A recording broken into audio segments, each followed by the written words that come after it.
अध्याय 7। क्या मनुष्य को पृथ्वी पर कठिन सेवा करनी नहीं पड़ती? क्या उसके दिन मजदूर कैसे नहीं होते? जैसा कोई दास छाया की अभिलाषा करे या मजदूर अपनी मजदूरी की आशा रखे, वैसा ही मैं अनर्थ के महीनों का स्वामी बनाया गया हूं और मेरे लिए क्लेश से भरी रातें ठहराई गई हैं। जब मैं लेट जाता तब कहता हूं मैं कब उठूंगा, पर रात लंबी होती जाती है और पौ फटने तक छटपटाते छटपटाते उगता जाता हूं। मेरी देह कीड़ों और मिट्टी से ढकी हुई है। मेरा चमड़ा सिमट जाता और फिर गल जाता है।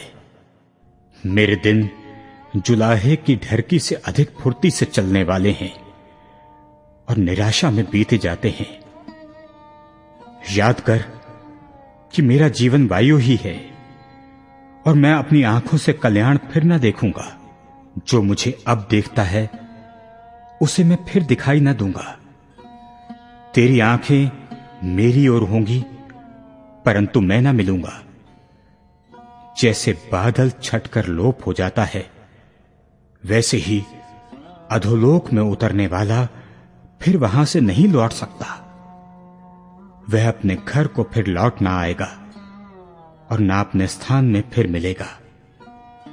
इसलिए मैं अपना मुंह बंद ना रखूंगा, अपने मन का खेद खोलकर कहूंगा और अपने जीभ की कड़वाहट के कारण कुड़कुड़ाता रहूंगा।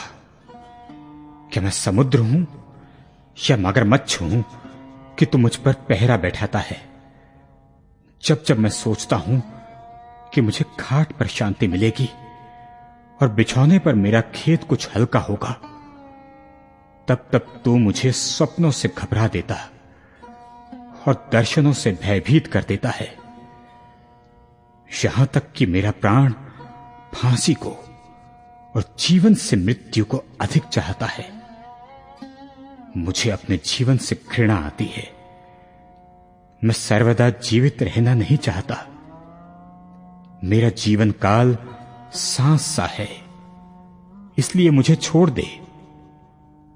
मनुष्य क्या है कि तू उसे महत्व दे और अपना मन उस पर लगाए और प्रति भोर को उसकी सुधि ले और प्रतिक्षण उसे जांचता रहे।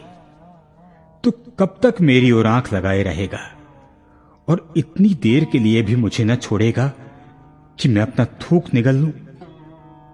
हे मनुष्यों पर नजर रखने वाले, मैंने पाप तो किया होगा, पर मैंने तेरा क्या बिगाड़ा? तूने क्यों मुझको अपना निशाना बना लिया? यहां तक कि मैं अपने ऊपर आप ही बोझ बना हूं। तो क्यों मेरा अपराध क्षमा नहीं करता और मेरा अधर्म क्यों दूर नहीं करता? अब तो मैं मिट्टी में सो जाऊंगा और तू मुझे यत्न से ढूंढेगा, पर मेरा पता नहीं मिलेगा। अध्याय 8। तब यूं ही बिलदद ने कहा, तू कब तक ऐसी बातें करता रहेगा और तेरे मुंह की बातें कब तक प्रचंड वायु सी रहेंगी? क्या परमेश्वर अन्याय करता है और क्या सर्वशक्तिमान धर्म को उल्टा करता है? यदि तेरे बच्चों ने उसके विरुद्ध पाप किया है तो उसने उनको उनके अपराध का फल भुगताया है। तो भी यदि तू आप परमेश्वर को यत्न से ढूंढता और सर्वशक्तिमान से गिड़गिड़ाकर विनती करता और यदि तू निर्मल और धर्मी रहता, तो निश्चय वह तेरे लिए जागता और तेरी धार्मिकता का निवास फिर ज्यों का त्यों कर देता। चाहे तेरा भाग पहले से छोटा ही रहा हो, परंतु अंत में तेरी बहुत बढ़ती होती।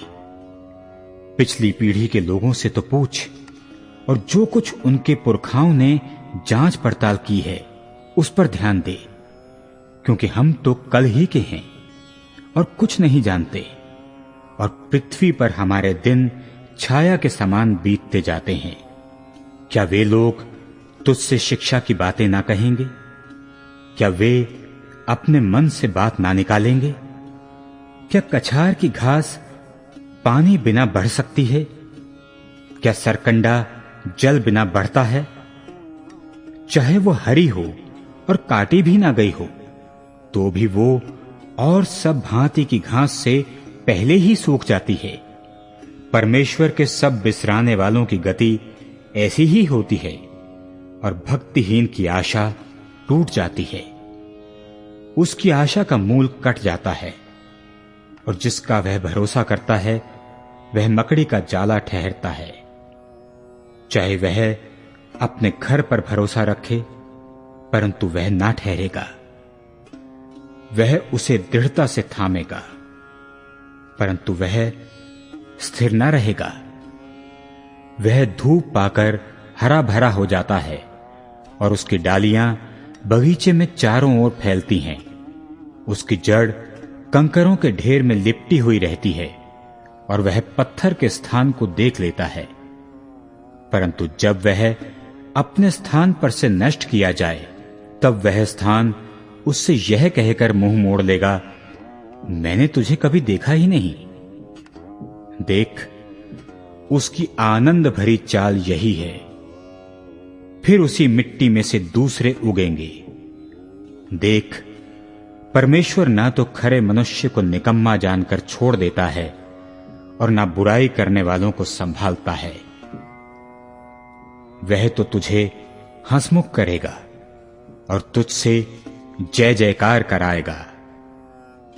तेरे बैरी लज्जा का वस्त्र पहनेंगे और दुष्टों का डेरा कहीं रहने ना पाएगा।